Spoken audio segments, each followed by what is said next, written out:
Take a moment to arrive. Take a moment to tune in. Pick up your instrument. Find your center. In your spine. In your breath.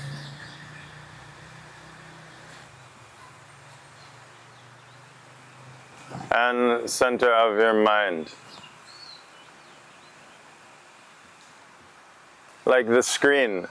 All of the images are projected on the screen. The screen is behind the images.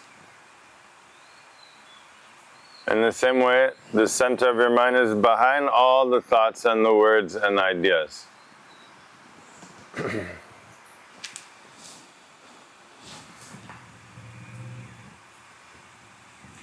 Your idea of the past is not the past.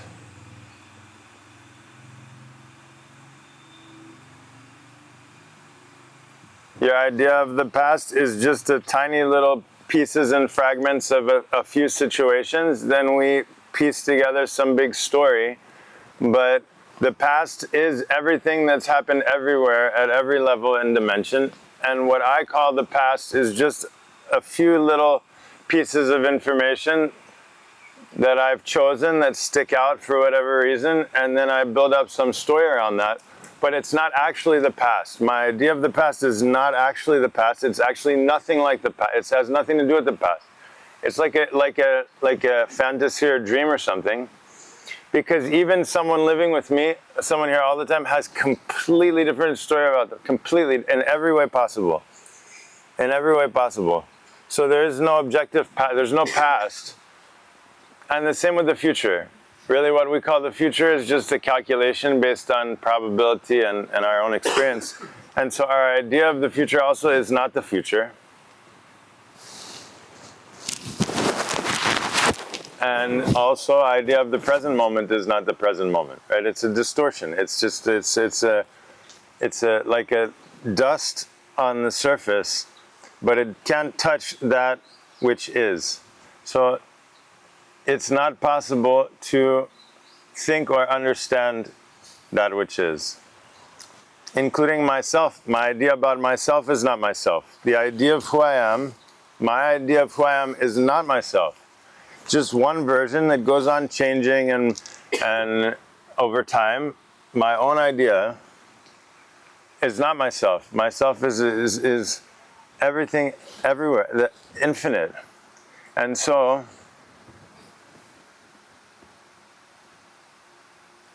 this means that we're free, right? It's not possible through thinking and analyzing.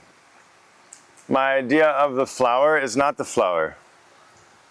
My idea of water is not water, actually. Water is, I can never know what is water. Even if I study my whole life, it's just an idea, some abstract idea. And so you can't eat the word apple. You can't smell the word flower. You can't get peace from the word peace. So if we're looking in the wrong place, if we're trying to get happiness and peace from these stories about the past and the future, from these false concepts, it's impossible. Not only improbable, but impossible. And so we have to consider carefully. If you're going on an expedition to find some rare, some wild animal or plant, you have to know that correct habitat. If you go to the wrong place, you'll never find it. Never.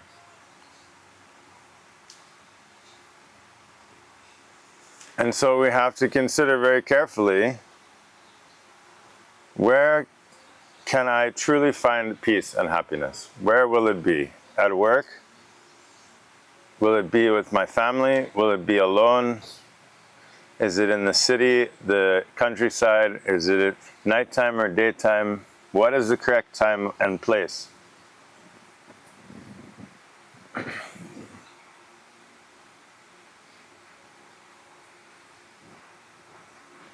And also, if we want to see it, we have to know what to look for. But we also have to have the capacity to see.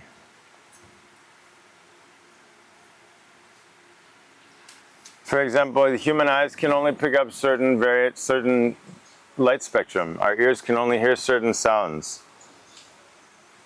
And so if we're only trained to hear the sound of problem, frustration, anger, all this, then all the time, everywhere we go, that's all that we hear, all the time, automatically, because this is the programming. We've been programmed to pick that up. We're very good at picking up, at complaining and picking up all the problems, everything that's wrong with everything and everyone. We're very good. But if we don't have the programming to tune in and to pick up the beauty and love and wisdom, then even if it's there, we're going to miss it. You don't recognize it. You don't know what it looks like. Like some bird in the forest. You don't know what it looks like. How can you recognize it? How will you see it? A certain plant. You don't know how the leaf is shaped. Then even it's right there in front of you, you're going to miss it. And that would be a shame.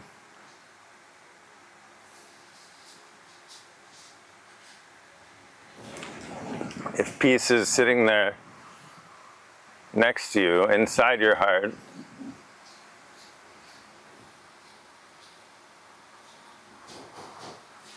but you don't know, you're looking somewhere else.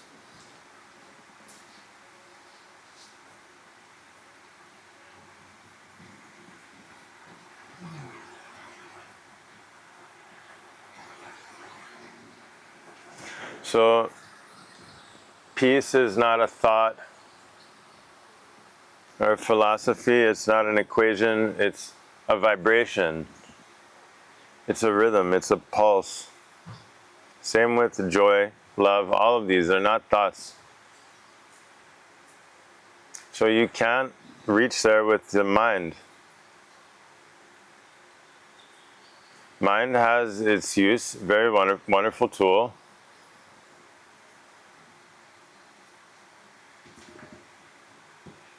But in order to experience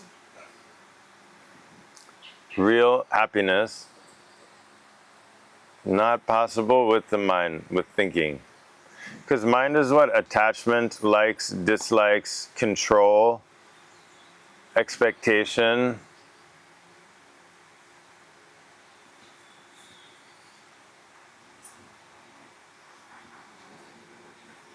But if you succeed in tuning your mind,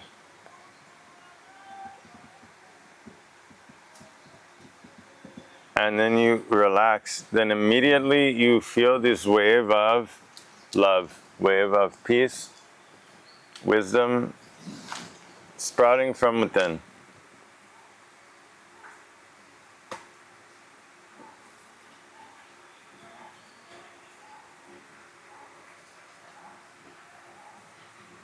For no reason at all. This is the other thing.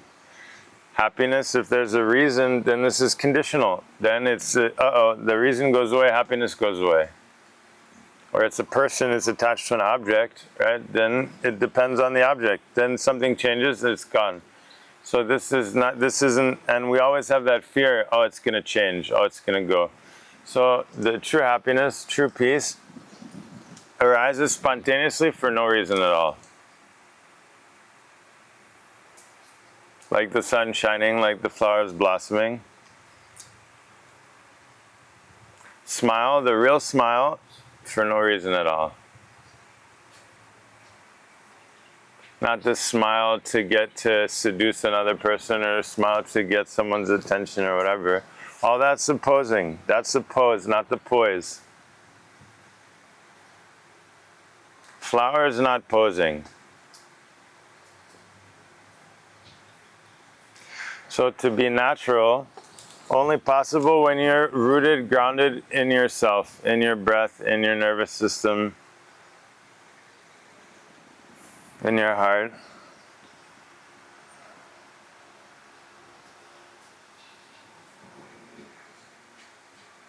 That's why we recommend to do the training. If it's possible, then it sounds like a good idea. If it's possible, for sure. Anyway, we had to learn how to walk. It's a good idea. It was difficult. We did it, and now we can walk. So walking is a good idea. Also learning how to read, speak a language, all these things. So if it's possible, you can learn how to play tennis. You can learn how to play golf. You can play the violin. So can you be naturally, authentically yourself? To be at home in yourself. Sounds good.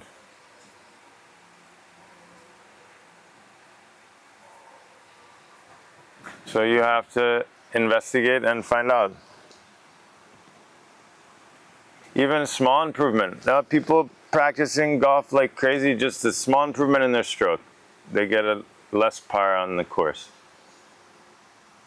So a small improvement in the way that you breathe, in your confidence, in your capacity to let go, in your capacity to be kind to yourself and others.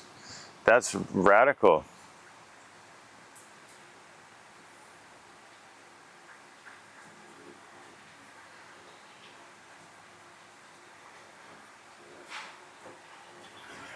So, tune your body, heart, and mind. Clean your body, heart, and mind. It's a hygiene. The teeth, the skin, the clothes are only superficial. Not as a judgment, this is on the surface. The surface is more about the other than about ourselves. We feel good when other people think that we look beautiful. So, this is superficial. So, as much time we spend in this daily for this hygiene is it's only the superficial level. But it's good, it's not bad. However, it's incomplete. If you feel off, you don't feel well, right? But you don't take the time to clean your house, your dishes, your bathroom, your clothes, your room. If you don't take the time to clean your heart and mind, then what to do? Right, for sure, we have to start with the basics. So, if it's possible, you should brush your teeth. For sure, we can do it. If it's possible, you should clean your clothes. So, if it's possible, you must clean your mind.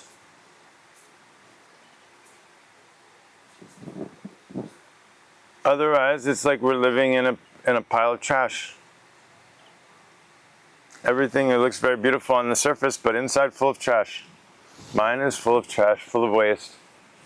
The heart is full of trash. For whatever reason, we keep the trash around. So that's why we recommend every day, take out the trash, flush the toilet. You don't even need to pick through it. You just flush the toilet. You don't need to pick through it. Because already you have to digest it. Whatever you eat, you digest it immediately.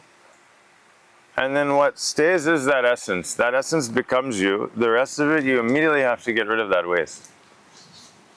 Most of the food you eat is waste. Most of it. Like 80%. So in the same way, most of our life experience also is the fodder. It's the waste. It's the necessary, to deliver the essence, but there's nothing to do with it. You can't digest it, actually. You can't. Even if you stay with it for 50 years, you still can't digest it, because it's not meant to be digested. So what to do? Flush the toilet.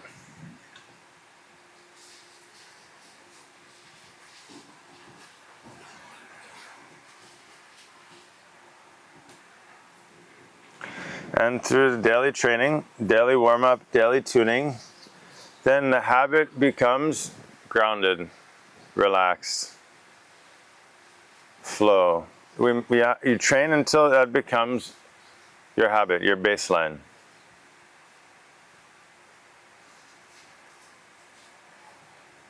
Like someone who not holding the pencil properly and they're writing the letters all crooked, then what do you have to do?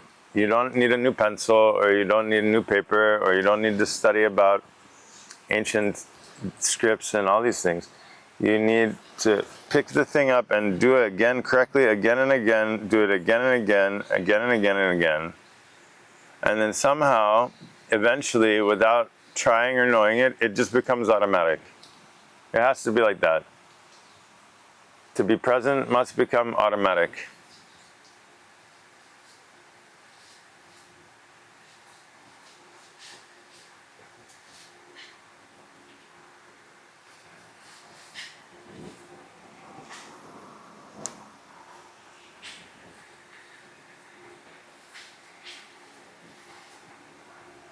The state of presence is not,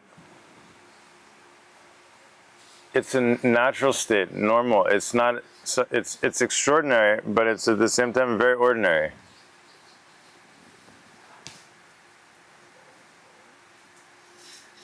And so every day we're doing so many complicated, difficult, challenging things. To be present is not one of them. Very complicated to rise to the top of the career ladder and to, all these different, we're doing so many different complicated things. To be present is not a difficult, complicated thing. You shouldn't think that all this is difficult.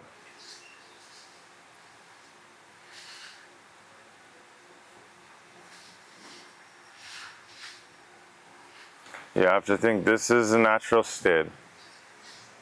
I'm just remembering my natural state.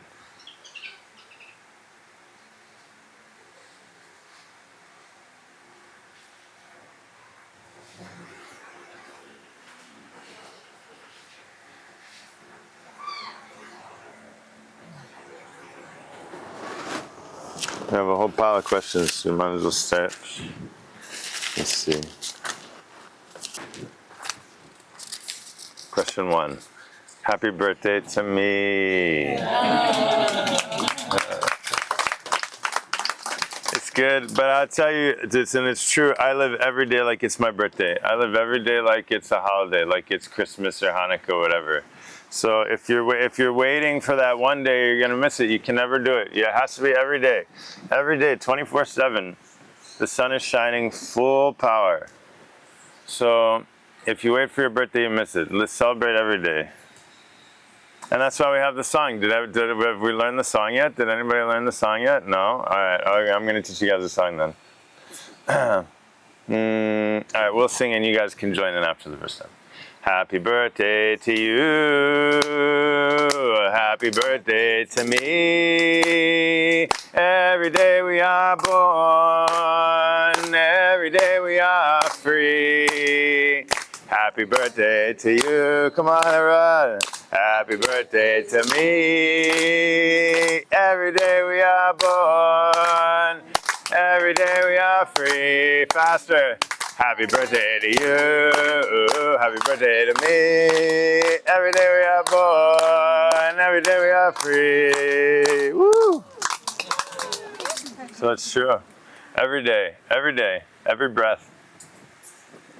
Otherwise, you're waiting for that calendar, so much expectation, that special day, it's impossible. It's not possible. It's over there. It's once upon a time. So you have to be very careful. It's very easy to get caught up in the idea over there. I'm happy. I'll be happy over there. I'll be enough. Everything is good over there. Everything is better over there.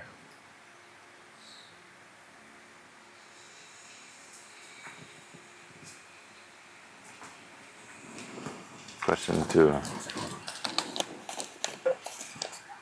Go, shorty. It's your birthday. So, okay, on the theme of birthday, we made a rule this last time is that from now on, no more blowing out candles. Right? That's not how to make a wish. You light the candle. So from now on, any birthdays that highlight, you light the candle and you sing the song. No blowing out candles. With sleep and work and other must-do activities, 1 to 2% of the day is actually a much higher percentage of the time you have available left. how do you recommend making space each day to practice? Yes, it's true, because 24 hours is 100%. And if we're sleeping, let's say 6 to 8 hours, then that's already a bunch. And so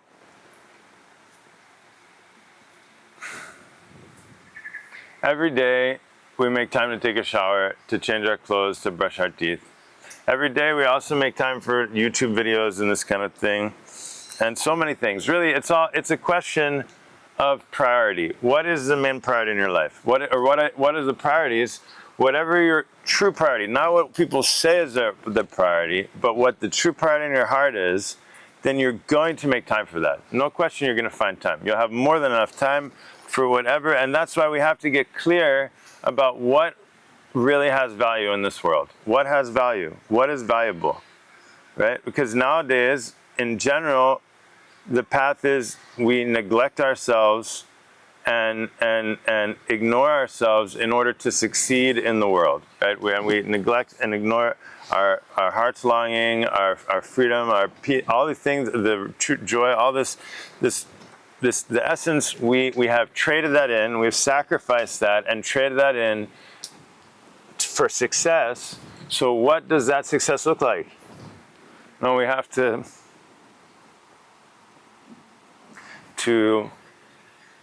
analyze very carefully. If you're going to buy a new car, you're going to go shopping to all the different stores, and you're going to look all the specs and talk the price, everything. You pay very good attention. But when it comes to peace, happiness, love, the real deal, we have no time and energy for those things.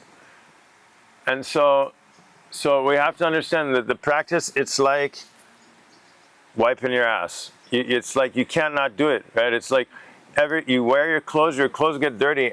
You can't not wear dirty, stinky clothes for weeks and weeks and months. It's not the right thing to do. So in the same way, then if we understand that this is essential part of the not only hygiene but the diet. This is not just the hygiene. It's not just cleaning your body, heart, and mind. This is the nourishment, because when you eat food, right? When you eat food, most of that food is waste. You still have to break it down, digest it, assimilate it, absorb it, and then it's stored in your body as raw material. But unless there's some process there needs to be some process to turn that raw material into energy and to use it. And so during the practice, what we're doing is we're activating all of the chemistry, the biology, and we're taking all of the raw materials that are gathered in another time, and then we're putting it into use. And so not only is it a cleansing, but it's a nourishing at a level that you can't get just by, eating food. And so every day we eat food 2 to 3 times a day. Every day we take a shower once or twice a day. We brush our teeth 2-3 times a day.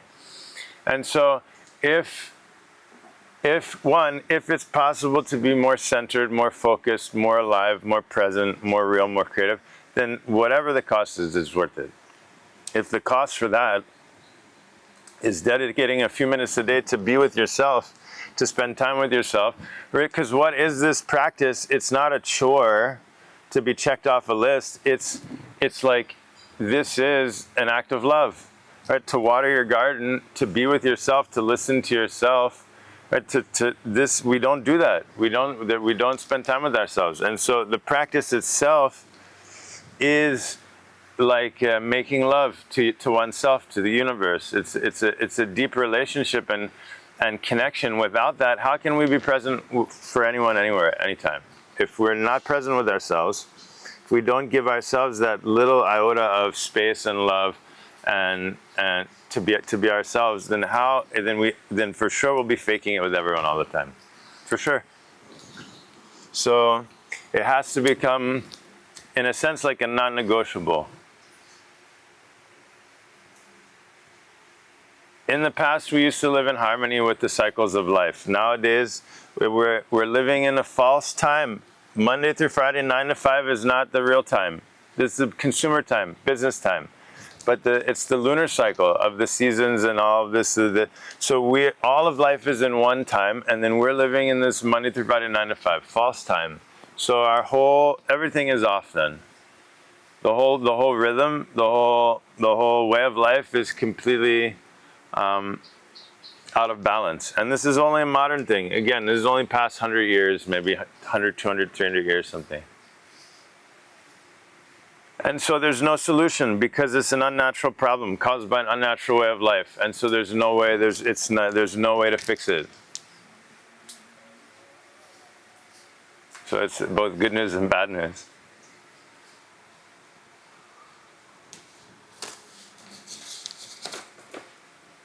Who was born 46 years ago? That's a trick question there. That's a trap. Not gonna fall into that one. No, it's all stories. Anything I could say is a story. All the stories are false. Maybe they sound good, but who cares? Right? We can't. If we're living in stories, then it's like the heyday, once upon a time. That's like, again, once upon a time, once upon a time, once upon a time. What about now? Who is born now? Where can you see yourself in 5 years? Probably sitting right here.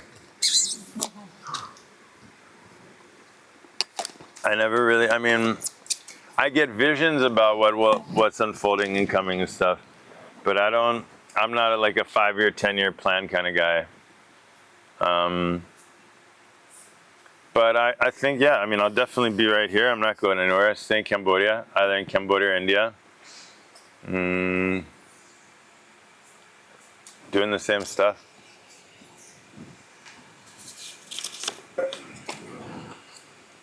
How do we work with the non-attachment of things? If that is a goal, then that becomes a thing in itself. Can meditation bring us to a place where attachment is not a concept? Everything is a concept. Everything is a concept. Love, freedom, attachment, non-attachment, absolutely everything. Water is a concept. Everything is a concept. You are a concept. Everything is a concept. So non-attachment will always be a concept. The key is not about the object, it's about the one who is attached. You have to remove the one who is attached. When there's no one, then no one can be attached. If there's someone, then the someone will always be attached. You can't help but be attached. Whatever you see, you like, you want it. You don't like, you don't want it. Attachment is one of the natural processes of mind. So it's not about fighting with attachment. It's about seeing through the one who is attached. When there's no one, right, that's why we say in meditation, first step of meditation, right? Forget yourself. Just for a moment. Right? But forget completely everything. Your body, your age, your name, your gender, your whole past and future, everything. We forget it.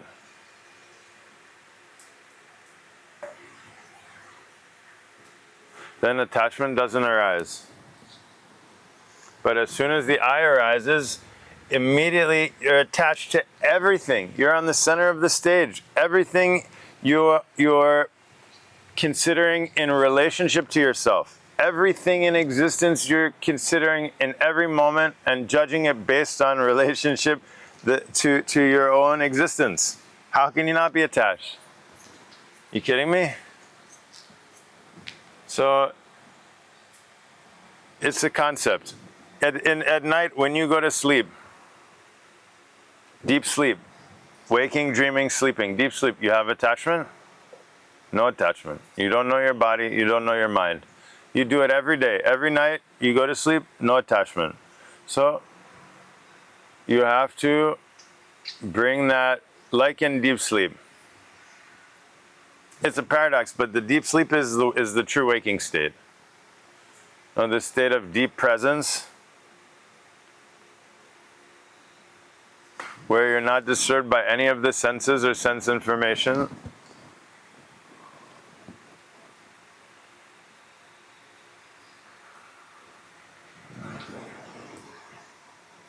Attachment. Better just you see the attachment, you see your attachments, and you see how it's causing you suffering.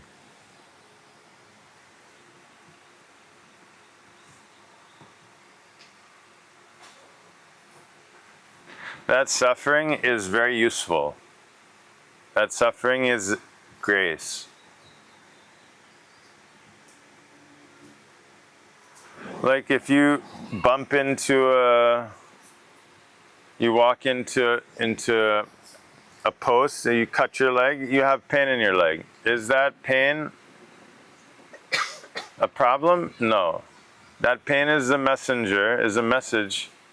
That pain is you need to know, something you have to pay attention to. In the same way, in the daily life, all the suffering is not the problem in itself. The suffering is the message.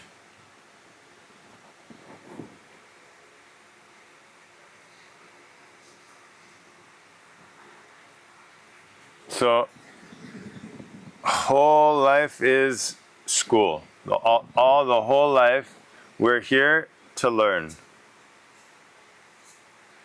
So every day we have endless opportunities to learn, to grow, to evolve.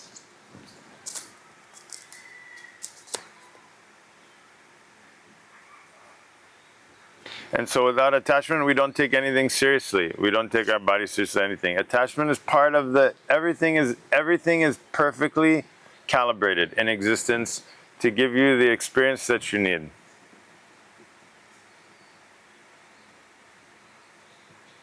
Including attachment. Question. I'm curious about the work Angkor. I've seen it spelled Angkor sometimes. Angkor, with the word. These are all, so unfortunately, all of the original names of the temples and the original names like of the bodies of everything is gone. There was all the Sanskrit before. So Angkor Wat was Paramavishnu Loka. Kulan Mountain, Mahendra Parvata.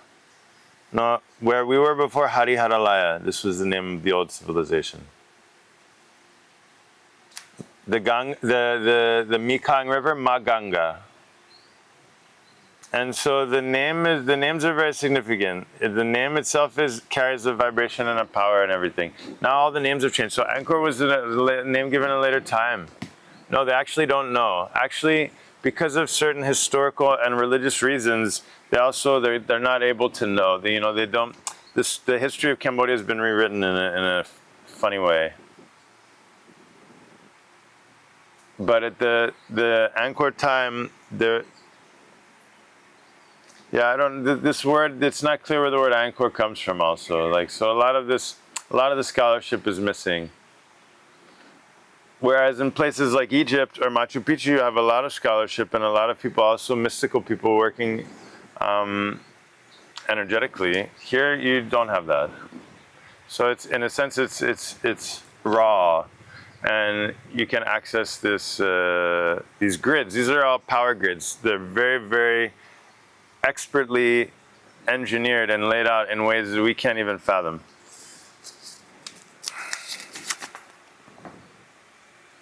I recently lost both my work and a relationship. These were my safe spaces. How does one rebuild?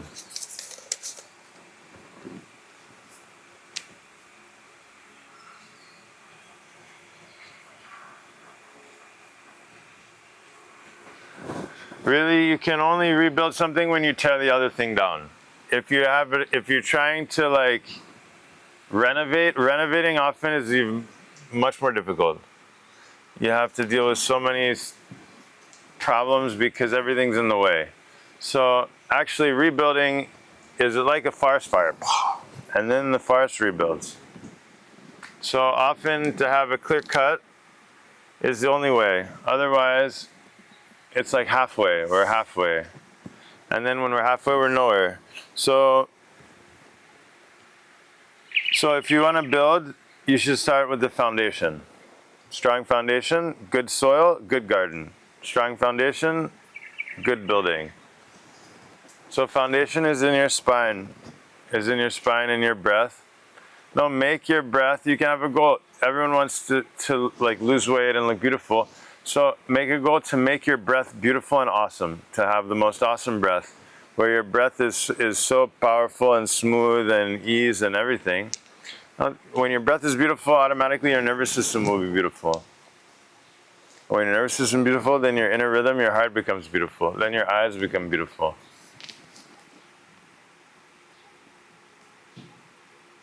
So this is an opportunity, right? It's an opportunity to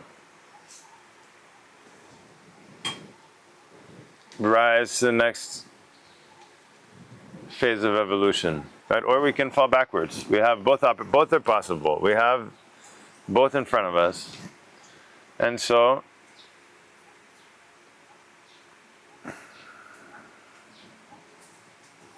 the recommendation is you set up a fixed daily practice, right? Most people have a daily rhythm, daily schedule, morning practice, you get up, brush your teeth, take a shower, whatever. So you just add to that every day at this time, ideally first thing in the morning, before playing your instrument, before you tune yourself, and you warm up. First thing in the morning, every morning, 100 days. Right? And if you have extra time, you can do it in the evening too, take another shower. Right, so morning at 30 minutes practice. It's nothing. It's done before you know it, especially after you've done it 15, 20, 50, 60 times, right? The practice does itself. Right, and so you do the spinal sequence, right? It takes about 12 minutes, all those movements. Then breathing, 5 minutes. Then sit still for another 10 minutes. That's 30 minutes. Boom, done. And someone asked earlier about the sleeping. Better to take 30 minutes off your sleep and do these practice. You'll get more rest and more energy for the day than just sleeping an extra 30 minutes, probably. I mean, yeah, everybody has a weird thing with sleep. But in general, if you're already sleeping 7, 8 hours, 6, 7, 8 hours, then you just sneak a little, few minutes to this side, a few minutes that side, and you're going to be, at a biological level, you will be more tuned, honed, sharp, alive,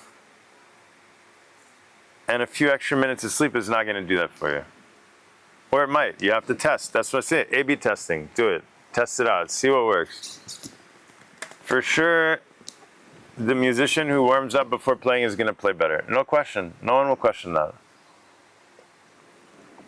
A sports player, and at the highest levels of the sport, you don't stop training. No, at the highest level of the Olympics, they're doing the same basic training they were doing from the beginning, but even more intense. And so,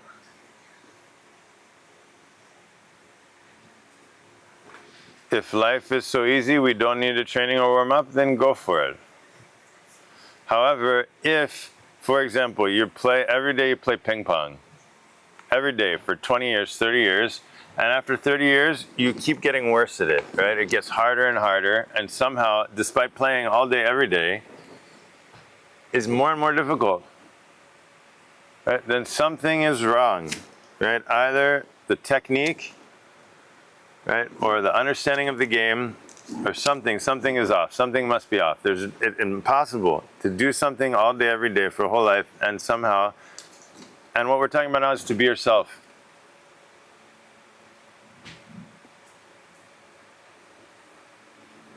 And so, something is off. Maybe it's the mechanics, the technique, maybe it's understanding, maybe it's both.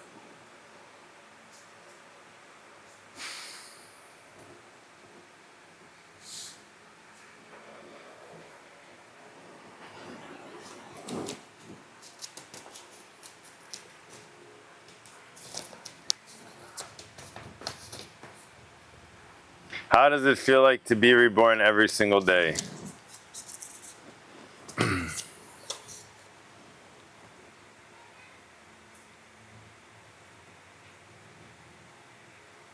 Yeah, like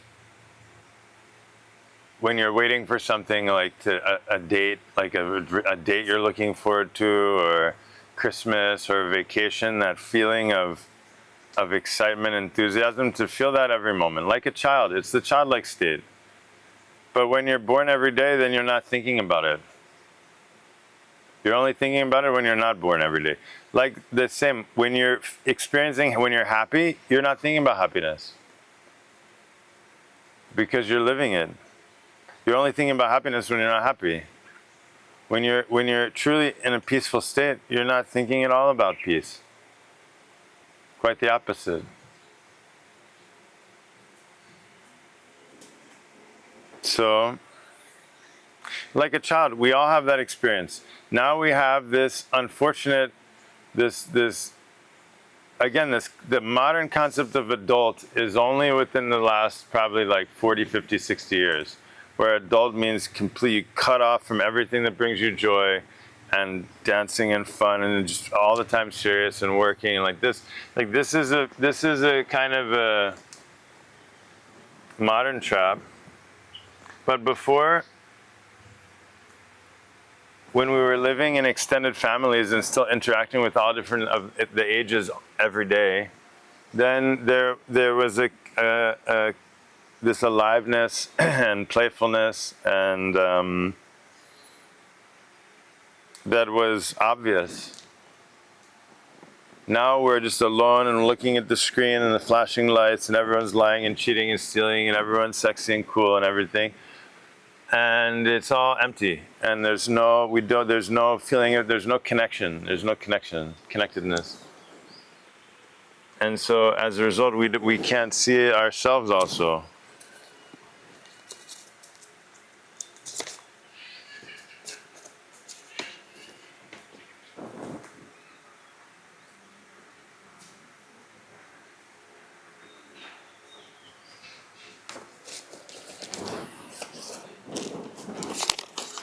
Can you offer advice or suggest readings about how to overcome fear of being judged?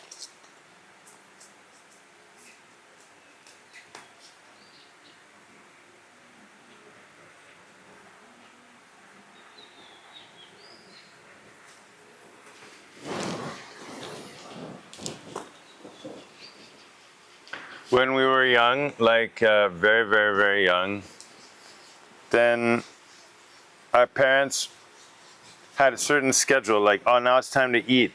And so if you're not hungry, internally you don't feel hungry, but it's time to eat, then they give you negative feedback for following your own signal. But if you agree to eat, even though you're not hungry, then they give you positive feedback. Same thing with going to the toilet and with sleeping. Basic functions of eating, sleeping, and going to the toilet. Then we were trained from very young to distrust our own natural signal in order to please our parents and to do what they told us to do, even if that conflicts with our own natural signal. For the basic, most basic functions of life: eating, sleeping, and going to the toilet. And so from this age, this kind of people-pleasing and distrust of our own intuition, our own inner signals, has begun. And then we're always trying to get approval from others. So that's why we recommend to start a strong daily practice, that you bring your center into yourself, instead of, like, you take your power back in yourself instead of giving to the other people. And so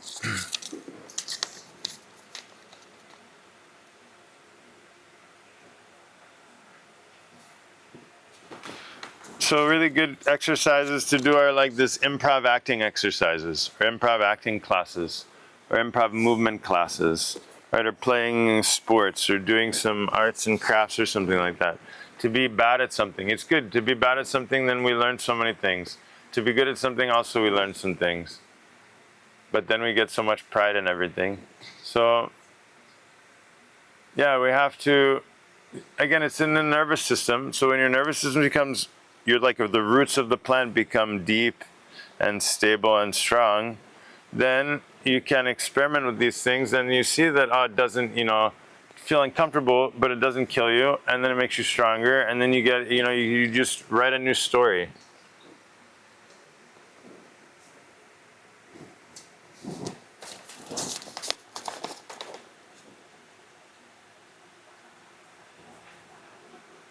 But in general, most people are just completely thinking about themselves all the time. They have no energy to judge other people. They're all the time completely obsessed and worried about themselves.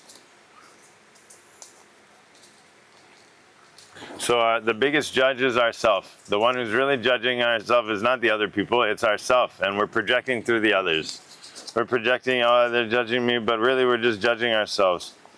So that's why we have to come into this state of unconditional love. What is unconditional love?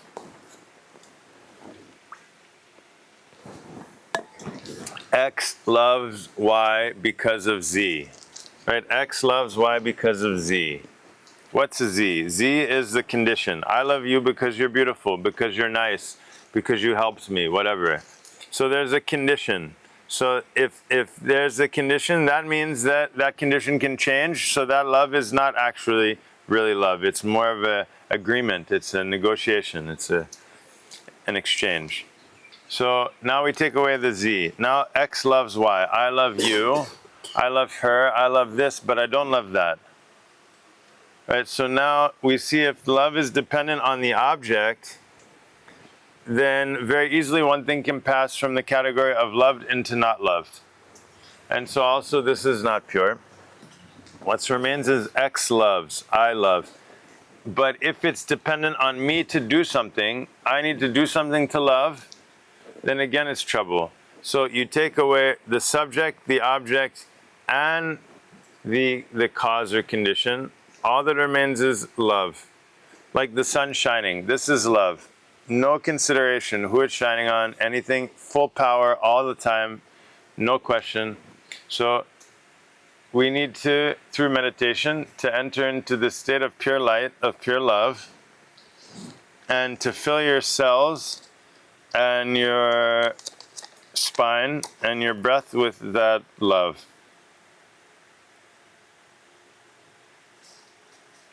Because it tastes better than the negativity and all these other things. And so we just gradually replace through the cleaning, and then we replace all of this heaviness that's all right now, it's all inside us, bouncing around in the breath, in the pranic field. So we have to replace that with the light. I'm interested to know how yoga and Buddhism can fit in with a profit-making entrepreneur who is centered on fast-paced profit-making and with super-organization being necessary. I ask this as both things seem totally opposite. No, it's not. It's perfectly complementary, right? If you're in shape and you have a sharp, you sharpen your sword, you know how to hold it, right, then you're going to become more efficient at everything in your work, in your relationships, in your creativity. When you're in tune, when your organs are functioning naturally, when your hormones and biorhythm is smooth, when your breath is relaxed, then you're going to make the right decisions in the right time. And you're going to have fun doing it too. You can be in the fast pace, you can keep up, and you enjoy, you thrive at it. If that's your calling, right, this practice is there's no counterindication. There's no opposite. It's no matter what we do with our life. Because still, if you're working in this way, you need to sleep well. You need to digest your food well. Right? You need to have tools to be in balance, to be in tune. And so, no contradiction. It's a perfect complement.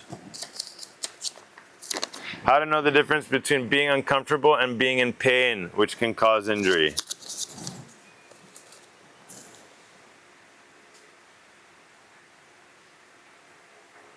I think you know. I think you know.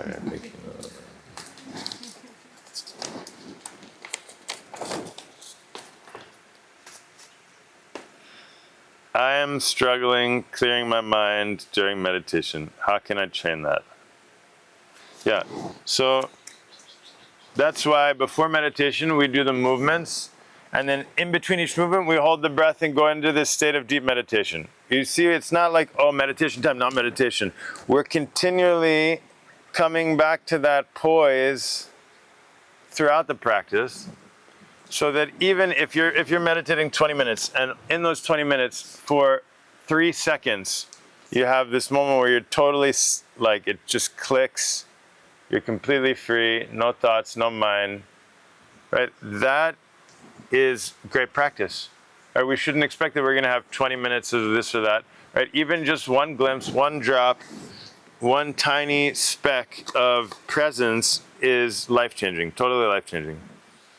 Now, the problem is my mind, right? So don't make it first you have to get out of the, like, forget yourself.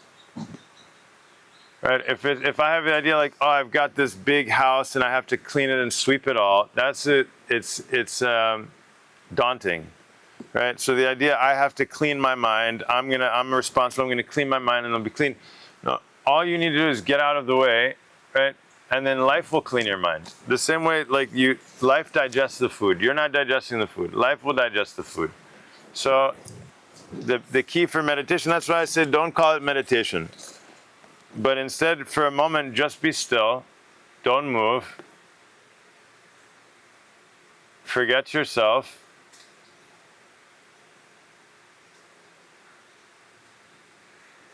And just be quiet. And then gradually, right, a whole transformation will take place from within.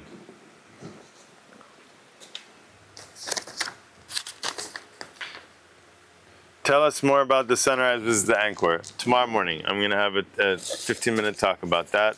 After the monk blessing, we'll have the monks from the local pagoda come and do some chanting and blessing tomorrow, and then we'll talk about Angkor. What are your thoughts about plant medicine? Do you have any concerns about humans abusing our relationship with our plant brothers and sisters?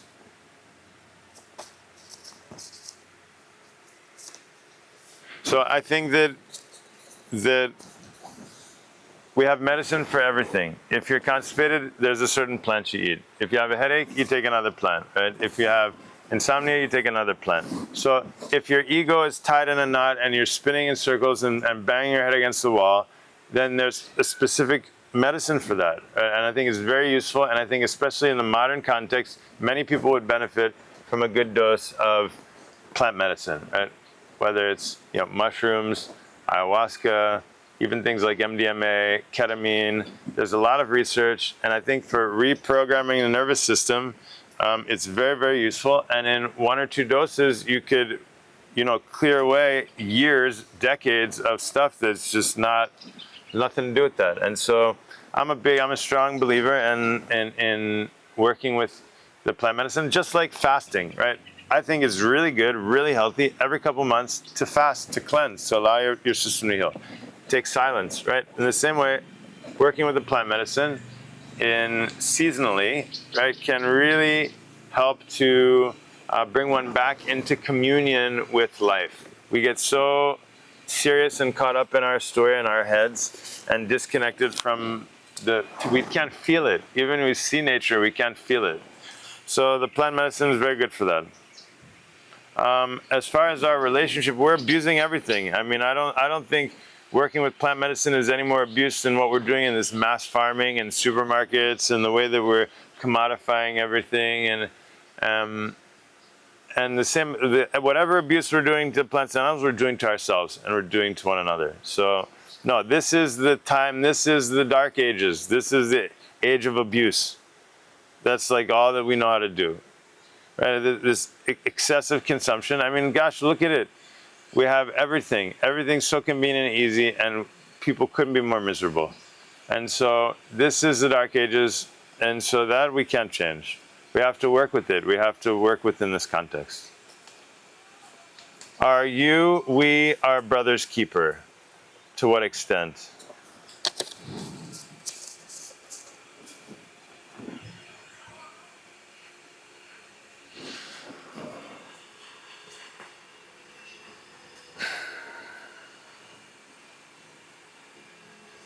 Nowadays, it's like we exist within a vacuum. Each one of us is in our own world, completely separate from everything. We didn't grow up living in a natural way, living with our family, sleeping with our family, living with the extended family, living on the land, and so living in a village, living where we had relationships with the people who were doing it. Now everything's a vacuum. Everything is transactional, and there's no relationship.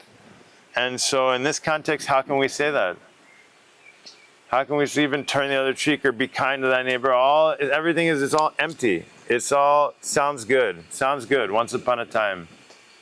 everybody has saying nice things and it's total bullshit. The whole life is, you know what I mean? Whoever has these nice fancy ideals, but the reality of the situation is that it's, you know, not that. And so again, this is now we're in too much a state of disconnection.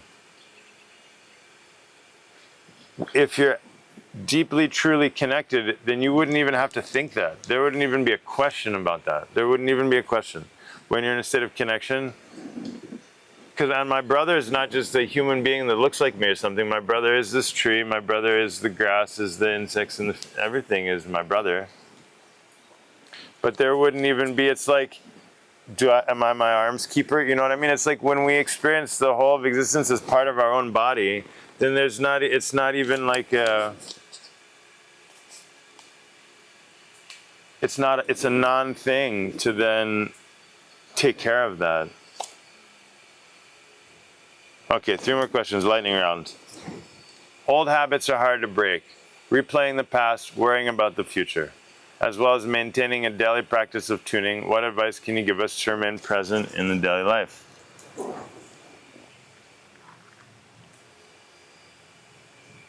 So daily tuning once or twice a day, like taking a shower. Right, then you have all these other practices for aliveness, like journaling, forest bathing, sunbathing, massage, acupuncture, dance, creativity, authentic connection, growing your food, making your food, playing music, right? Acting, writing, journaling,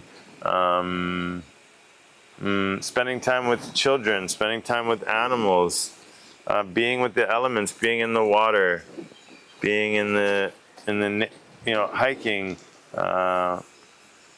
The cleansing practices, right? The neti pot, or cleansing the eyes, the ears, the enema. All these cleansing practices are so important. Food is really important. We miscalculate how important food, not just what food we're eating, but the whole relationship, the whole context of food. And number 1, also spending time with sages and enlightened masters. This is a category all of its own, right? In general, how to say?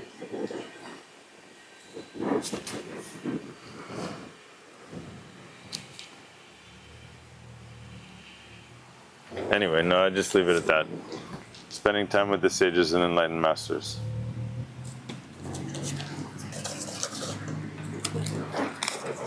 Two more questions.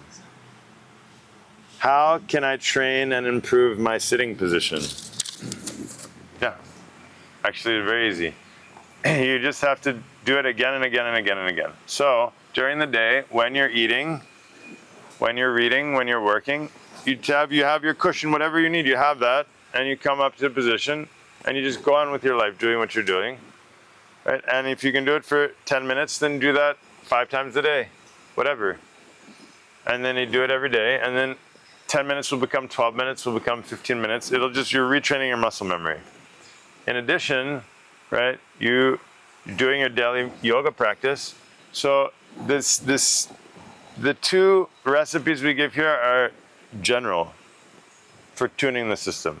But if you know, oh, my hip is this, my thigh that, then you have to work specific posture in order to unlock whatever's going on in your calf, your thigh, and your wherever that is. You can do a few targeted postures, which will take you probably 3 to 5 minutes a day, right? But you'll be able to unlock your body. And again, it's not just about sitting. It's we're working with our nervous system, our glands, our hormones, the breath, the whole biorhythm, the whole biodata, right? So it's not just like the sitting is what the activity looks like on the surface from the outside, but it's not that I'm sitting, like, oh, I'm sitting. No, I'm organizing and structuring my energy body, my nervous system, my brain, my breath, everything, so that it's in an optimal state. That's the understanding. Also, inversion table. I have here inversion table. This is one of the best things in the world, right? Where where you pull up and you have the traction from your spine. You can release your spine. Massage, acupuncture, cupping, right? These things will help. Doing some like assisted yoga where you have cushions and you just lean back over it and do these kinds of things, right? To open your channel. Right? We're unblocking our channels, the energy biological channels. It's not I'm trying to learn how to sit. Right? What we're doing is learning how to master the subtle energy systems and information inside. So it's completely different. You see, if we have this understanding, then it's something very beautiful. Otherwise, it sounds like, again, like sit up at the table, have good manners like that. Like, it's not like that at all. Right? It's really a question of respecting the biology.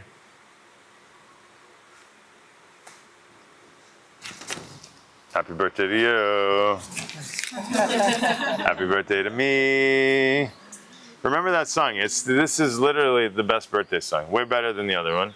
Happy birthday to you. Happy birthday to me. Every day we are born. Every day we are free. All right, let's take a moment to be quiet. Drop all the words, all the questions. There's no answer. There's no way to answer a question. All we can do is remove the question. When the question is gone, then you are present. Then your mind is quiet. You see, the point is not to find the answer, good answer, bad answer, anything. It's more like a toothpick. You use the toothpick to get the food stuck out of your teeth. All right, so now you have questions stuck in your mind. What about this? What about this? What that? So the answer is not for the sake of the answer. The answer is only remove the question, and then that which remains is peace. That which remains is love.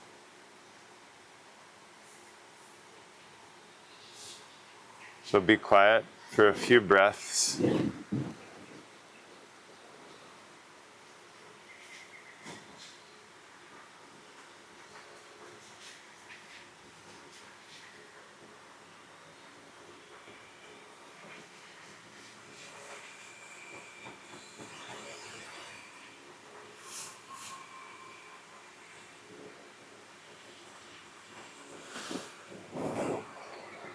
Inhale deeply.